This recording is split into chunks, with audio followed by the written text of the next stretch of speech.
A well-known activist who helped in the filming of the Oscar-winning documentary No Other Land has been killed by an Israeli settler in the occupied West Bank.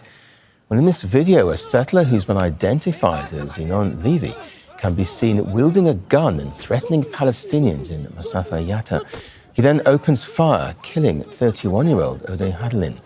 Levy was sanctioned by the Biden administration as a violent extremist in 2024. The sanction was lifted when Donald Trump took office in January. Omar Badar is a political analyst and a former deputy director of the Arab American Institute. He joins us from Washington, D.C. Welcome to the program. So, to what extent does this display the environment of impunity that has been fostered by Israel's actions in Gaza and beyond?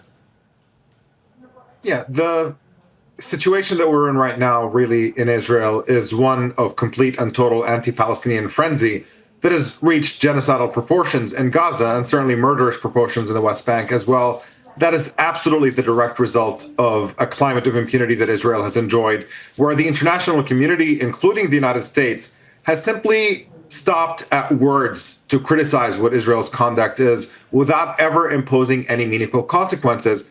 And that has created a climate where Israel's desire to empty the Palestinian territories of Palestinians and to take over that land is proceeding with unspeakable violence, with hardly any restraints at all. That is precisely a direct result of the climate that Israel has been enjoying for several decades now. You mentioned the US there. We understand that the settler identified in the video was sanctioned by the Biden administration, but this was then lifted when Trump came in. What does this say about the current US administration's policies in the region?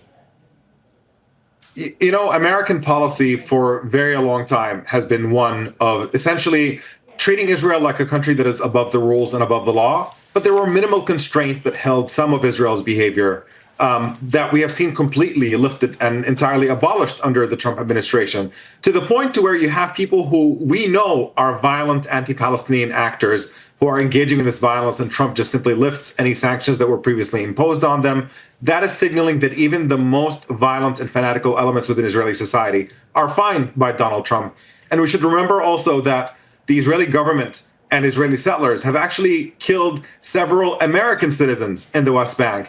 And the Trump administration not only refuses to offer any accountability, but doesn't even talk about it. It doesn't even acknowledge the fact that these incidents have taken place. This is the environment, again, that we're witnessing under the Trump administration, where, you know, Trump is a president who is devoid of morality and conscience entirely on both domestic and foreign policy. But it doesn't really quite go as far with any policy item as much as it does with the case of Israel and Palestine, where we've seen in the lead up to his campaign major pro-Israel donors giving him huge sums of money. And it seems like this is essentially the payoff, which is providing an environment in which Israel can do whatever it wants. And Trump comes along and endorses the most fantastical Israeli ideas, including the proposal to empty the West Bank of its Palestinian citizens. This is the kind of extremist rhetoric that we had never seen fully embraced by an American administration, even though there had been problems previously. We've seen that taken to a very, very new height under the Trump administration. On a wider international level, France says it will be recognizing the state of Palestine. Is that a bold move or a timid move, in your view? It's an incredibly timid move. I mean, look, this would have been extremely meaningful 20 years ago when we had a peace process fail. And the reason why it failed is because Israel was never serious about allowing Palestinians to have independence. It kept building illegal settlements in the Palestinian territories. A diplomatic response of that kind would be fitting in that environment. But we are long past that at this point. We are today in an environment in which Israel is proceeding with destroying Palestinian life and Palestinian society before our eyes. We are witnessing the mass starvation of an entire population, the mass killing of children by the tens of thousands. Diplomatic moves of this sort are guaranteed to be entirely ignored by Israel. What we need right now in order to shift Israel's behavior is concrete steps to hold Israel accountable, to constrain its behavior. That means cutting off all diplomatic relations with Israel and cutting off all military funding, and to isolate Israel in a very meaningful sense, to understand that if they want to be ever embraced by the world order, by the international community again,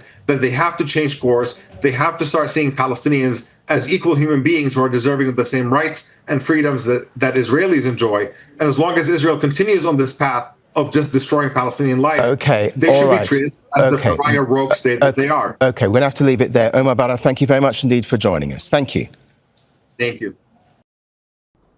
Make sure to subscribe to our channel to get the latest news from Al Jazeera.